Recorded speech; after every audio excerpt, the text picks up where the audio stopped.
He's really regressed. Now, I think he can still do good things, but it's just not happening this season. Keon Broxton got DFA'd. Who else? What else happened with the Mets? Justin Wilson isn't pitching like how he's pitched in the past, and he's he being Brody did a lot this offseason. So I can imagine him not wanting to admit his faults and tear it down.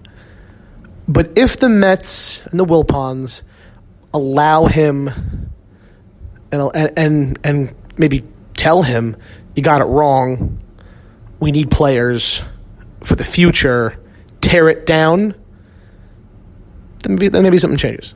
I just don't see it happening, especially to the Yankees.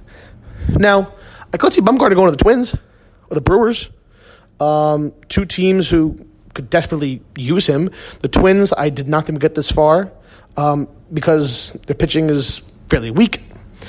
And the Brewers have a phenomenal offense and some good pitchers, but their best pitcher is Josh Hader, and he's their closer. And actually, right now, as I'm watching the Brewers game, Josh Hader is slowly giving up the lead with 2 outs of the ninth. But the Brewers and Twins could definitely use Bumgarner.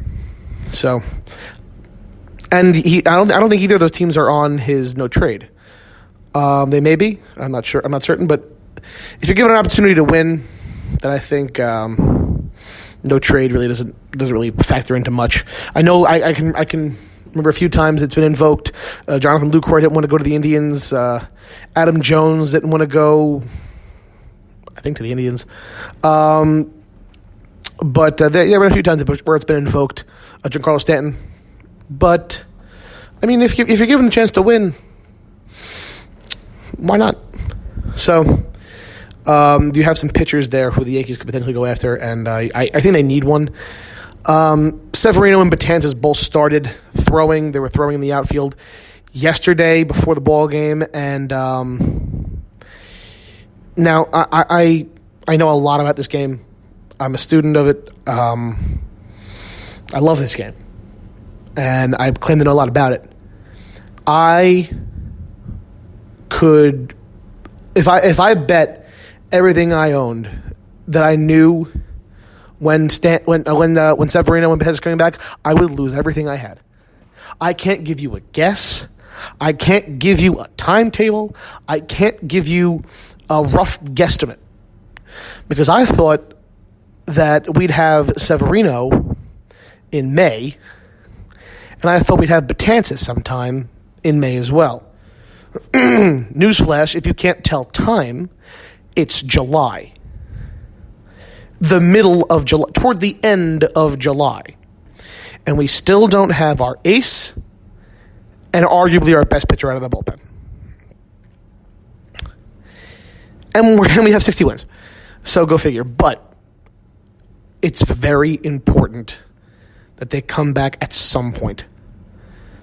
It can't be overstated how good Severino is. It can't be. The man is our ace. And when healthy, can go up against anybody else's ace. He's that good. It's hard to know that we've gone through this far in the season without him, but it's also very, very resilient of the Yankees to go this far without their number one. We had an all-star starter in Tanaka, so we had to have at least some good pitching. But that's kind of the Yankees' MO this season. They've survived and thrived with next to nothing. I mean, at some point this season, Gary was hurt. Voit was hurt. Obviously, Bird is still hurt. Glaber was not hurt, but Tulowitzki's still hurt. LeMahieu was not hurt, thank God. But Andujar is out for the season. Stanton is hurt. Stanton was hurt, wasn't hurt, now is hurt again. Even Judge was hurt. Hicks was hurt. Paxton was hurt. Am I forgetting anybody? Herman. So it's not like we've had it an easy going here. It's far from it. So this team is kind of the model of resilience. And it's really fun to watch that kind of baseball. It's a lot less fun when you're supposed to win and you win. Because, I mean, that's what you expect. When you go out and you're playing Gio Urshela and Mike Tauchman and Austin Roma on a daily basis, and you still win, then it becomes really fun. Then it's like, yeah, we can win. We can win despite this. We have openers starting. We have Luis Cessa starting games. We still win. Now, obviously, we're almost at full strength now. We don't have Stanton or Severino or Betances. But we're nearly at a full strength team. Obviously, we're not going to get Andujar back this season, but that doesn't matter. We had a full strength team because we have a guy named DJ LeMahieu who's only been our MVP. So we have a full strength team nearly going into the second half, which is incredibly important because you're not gonna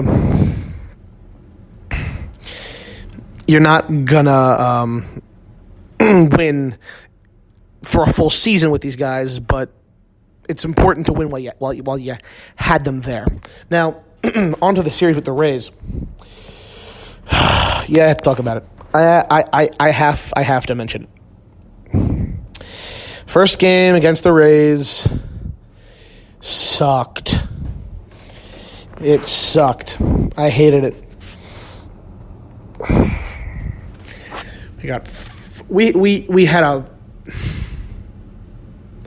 We had a 4-2 lead going into the ninth, and every Yankee fan who's listening knows what happened.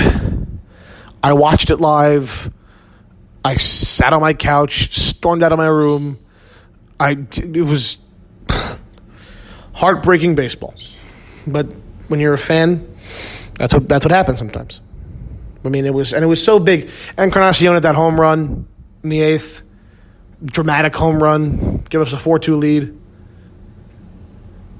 And then suddenly the guy who's become Babe Ruth against the Yankees, who now has 4 home runs this season against the Yankees, one being a walk-off, and 3 in that game.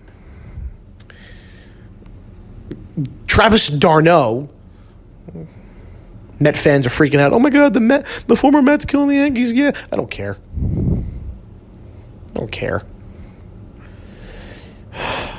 Get him out. Get him out sometimes. It's ridiculous. Lead off catcher. Everything about it just bothers me. Anyway, so LeMahieu. d'Arnaud, it's 3 home runs against us. 1 in the first, 1 in the third, 3 run shot in the ninth. He has all their RBIs, and they win 5-4.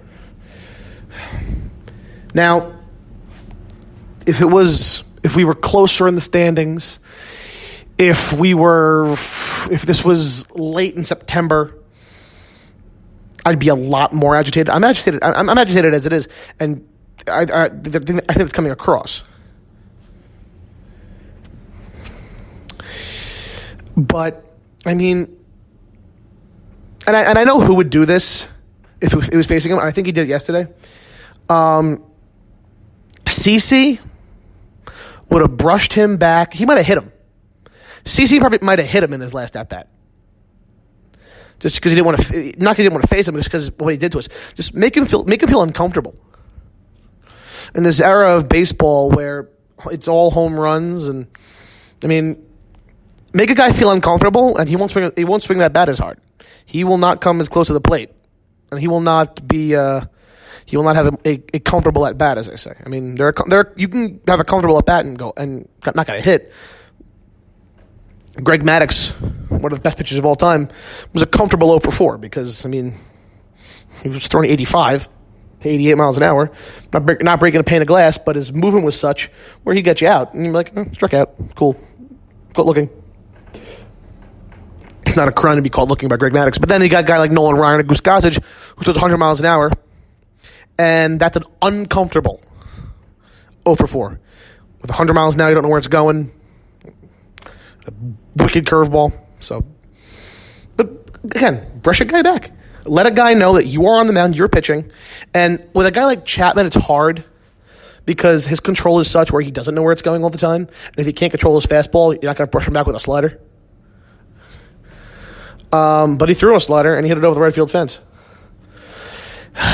So, I mean, things like that happen. We've had moments like that where we've come back on teams where we shouldn't have won these games, and we did anyway, like the next game in the series. Yesterday's ball game. We were down pretty much the whole game. Rays started off with a home run off Sabathia. Their all-star Austin Meadows. We come right back with a home run of our own with Encarnacion, who hit it a mile. Then Yandy Diaz doubles in a run. So they take the lead. Then they take the lead 3-1 at that point. So, I'm sorry, my mistake. Yandy Diaz homers and gives them a 2-1 lead. Then he doubles in the sixth, gives them a 3-1 lead. We chip back a little bit in the bottom of the inning with a home run from LeMahieu, who again has been our MVP. And then the eighth inning. 2 outs in the eighth. There's a man on for our captain, our leader, Aaron Judge. He gets a ball down the right field line. He hits a ball down the right field line, such where it looks like it's gone. It's curving. It's a foul ball. And 40,000 New York fans in that stadium and countless others at home, all deflated like balloons. Big sighs. Because it's 2 outs, 2 strikes. And he's prone to strike out. I love him. I love Aaron Judge to death. He is my favorite Yankee and the guy I can relate to most as far as baseball goes. He's my favorite player. But, I mean, you got to call a spade a spade. The man's prone to strike out. So, here he comes again. Doesn't miss it. Same spot, same pitch. This time this time he gets a little bit ahead of it and hits it out to right field. 3-2 lead. 3-2 lead. So we're happy with that. We had the lead. Chapman was not going to warm up in this game. Chapman threw a lot of pitches in the game previously, and that's not because Chapman is not the closer anymore. We don't have confidence in him. No. He threw a lot of pitches against the Rays, and there were labor-inducive pitches. So don't pitch him that day. Save him. Let him rest. So that's fine. Britton was warming up and actually had to come in the game. But the Yankees weren't done. They needed some breathing room. Everybody loves breathing room when it comes to close games, especially in the ninth. Those are games you just... I wouldn't have felt comfortable going into the ninth inning after what happened the night beforehand with a 4-3 lead. I wouldn't have felt comfortable at all. But luckily, we had Voit single, Gary doubled. They were not going to pitch to Encarnacion, who's had 3 home runs in this series in 2 games, so they intentionally walked him. And the guy's been scuffling a little bit, Didi Gregorius, off a lefty, who hits lefties well, but still ends up taking a fastball. It's about a foot above the zone. It was 4 feet off the ground. This pitch was 4 feet off the ground, and he hit it. This was the highest pitch off the ground this season, hit for a home run, and he hit it deep into the bleachers in right field. 8-3 in the ninth inning. I'm comfortable with. So after David Hale gets Austin Meadows to strike out in the ninth, but he has 2 base runners on. They change pitchers. Kiermaier struck out. Zunino struck out. Game over. And that's a game you steal. It's retribution from the night before, and it's a game you stole from them because you weren't supposed to win this one. So, hey, the agony of defeat 2 nights ago and the joy of victory in back-to-back games, it just shows what baseball is all about. And before I head out on this show, I got to mention one thing. There was a lot of talk today about Aroldis Chapman. Not because he didn't pitch yesterday, not because he blew the save the day before. Aroldis Chapman, going into this offseason, has an opt-out. And Ken Rosenthal reported that Chapman has talked to several people, his agent included, about how he is one thing